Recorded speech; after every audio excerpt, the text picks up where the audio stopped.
తాకట్లో ఉన్న మీ బంగారాన్ని విడిపించి ఆ రోజు ఆన్లైన్ రేటుకి కొంటాం. Sharma gold company. నమస్కారం అండి. సుమన్ టీవీకి స్వాగతం. నేను గీతాంజలి. మనతో పాటు ఉన్నారు భారతీయ శంకరపీఠం వ్యవస్థాపకులు, ప్రముఖ జ్యోతిష్యులు, ఆధ్యాత్మికవేత్త, బ్రహ్మశ్రీ అన్నవరపు తిరుపతి మూర్తి అవధాని గురువుగారు. వారితో మాట్లాడదాం. గురుగారు నమస్కారం అండి. ఓం శ్రీ మహాగణాధిపతయే నమః.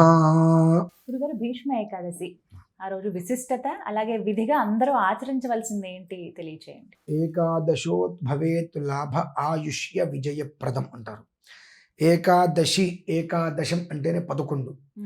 11 అనేటువంటిది జ్యోతిష్య ప్రమాణంలో ఆ 11 ఏ గ్రహమున్నా ఏదున్నా లాభము ఆయుష్యు విజయము అనేటువంటిది మనం వెతుక్కుంటూ వస్తాయి అనేటువంటిది ఒకటి ఉంది.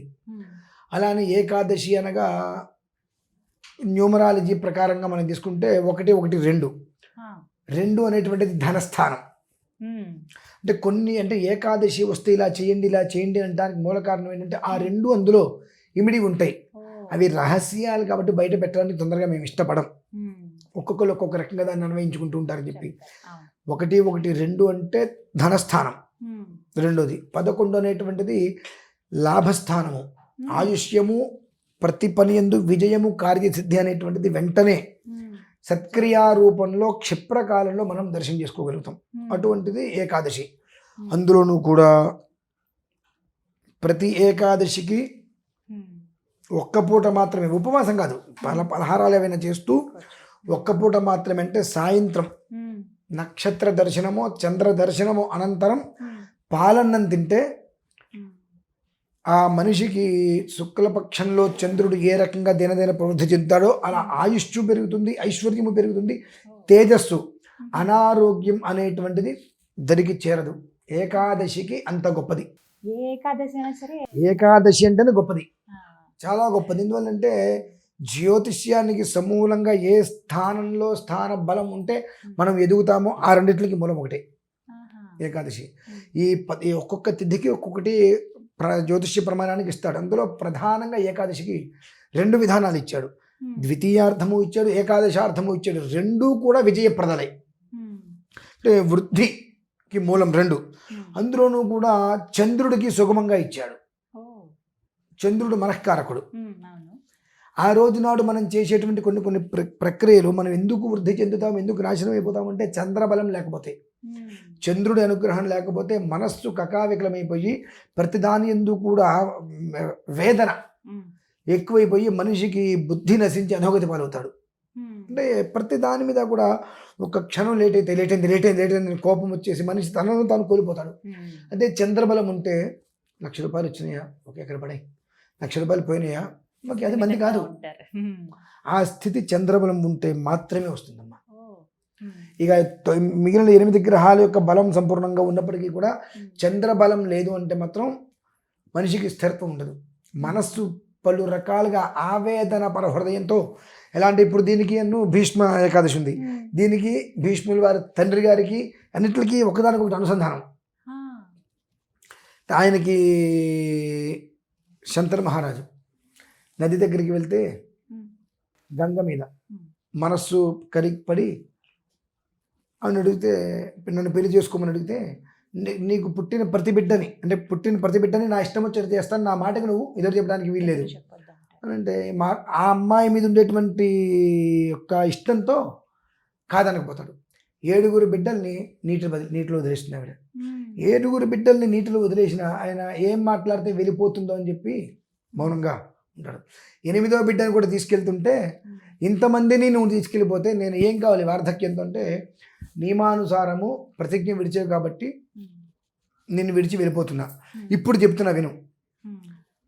వసువులు 8 మంది గర్భాన వచ్చి విముక్తులు అవ్వాలి, అందులో 8వ వాడు నీకు ప్రశాంతతనిస్తా. అతనే భీష్ముడు అండి. అంటే మీకు అనిపించచ్చు అసలు నేను అడిగింది ఏంటి, చెప్తుంది ఏంటి అని.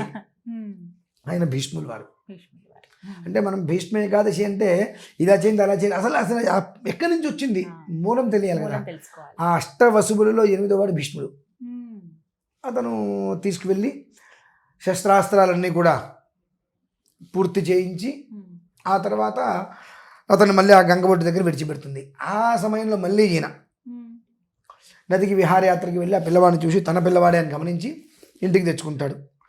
మరికొంతకాలానికి మళ్ళీ వెళ్ళినప్పుడు అక్కడ సత్యవతి అని పడవ నడిపిస్తూ ఉంటుంది. ఆమెను చూసి ఇష్టపడతాడు ఈయన.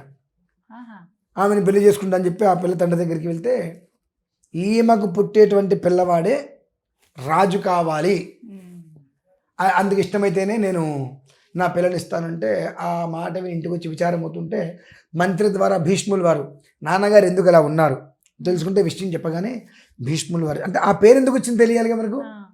గాంగేయుడు ఆయన పేరు, ఆయన పేరు గాంగేయుడు.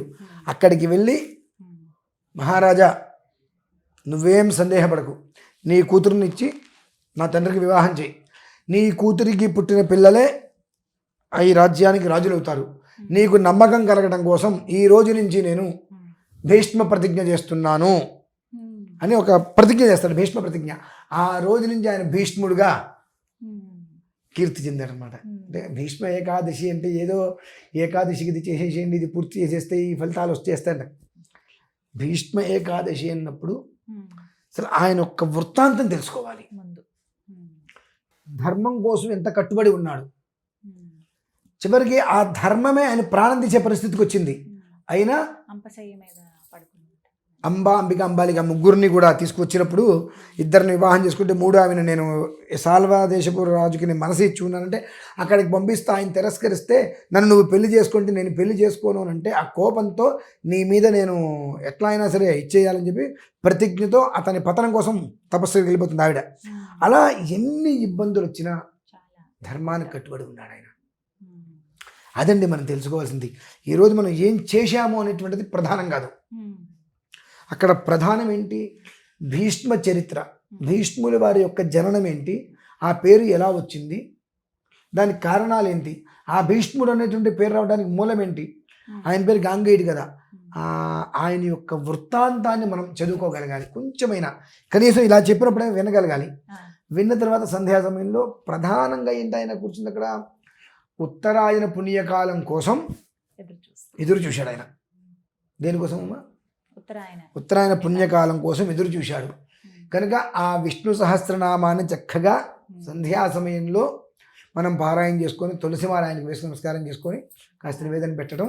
ఈ మొదట్లో మనం ఏదైతే చెప్పుకున్నామో మనిషి వృద్ధికి సంబంధించి అవన్నీ కూడా మనకు వృత్తాంతంలో వృద్ధి చెందుతాయి, కనిపిస్తాయి మన కంటికి. ఎలా కనిపిస్తాయి అంటే ఈ చదవకపోయినా ఇప్పుడు చెప్పిన విషయాన్ని భీష్మ ప్రతిజ్ఞ అంటే ఏంటి, అసలు భీష్మ ఏకాదశి అంటే ఏంటి, అసలు దీనికి దాని సంయమనం ఎలా వచ్చింది, అనువర్తమానం ఎలా వచ్చింది, ఆయన జన్మ ఎలా వచ్చింది, అష్టవసువులు అంటే అసలు మనకు తెలియదు, అసలు వసువులు అంటే ఏంటి, వసువులు అంటే ఎవరెవరు అంటే 8 మంది, ఈయనకి వాళ్ళకి సంబంధం ఏంటి అనేటువంటి విషయాన్ని మనస్సు చంచల స్థానం నుంచి బయటపడాలి అంటే చంద్రబలం ఉంటే ఆ మోహం అనేటువంటిది మనిషికి వచ్చేసేసి అధోగతి పాలవకుండా ఆ మోహం మంజోలికి రాకుండా అంతా కూడా తెరలాగా అలా తొలగిపోయి నీరు శుభ్రంగా కనిపించేట్టుగా మన జీవితం మన కళ్ళ ముందు జరగబోయేది ఏమిటి అని మనకి అద్దంలో చూపించగలిగేటువంటిదే భీష్మ ఏకాదశి అనేటువంటి పర్వదినం గురించి తెలుసుకొని విష్ణు సహస్రనామ పారాయణ ఫలితం.